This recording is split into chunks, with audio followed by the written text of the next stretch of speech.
Hey there everyone, welcome to Tech Basis, and on today's video, we're gonna learn how to play games on Discord.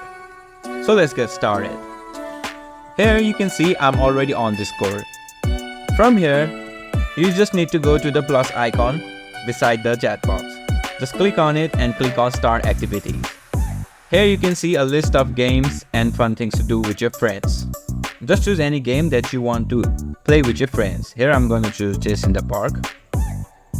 And the game should open right up. Just click on Authorize to play the game.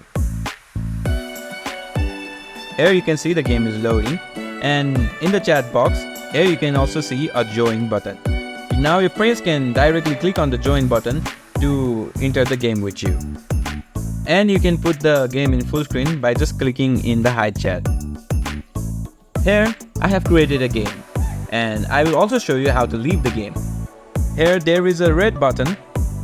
Just click on it and you should leave the game just like that. If you have any confusion following the steps, just leave a comment below and I'll try my best to help you.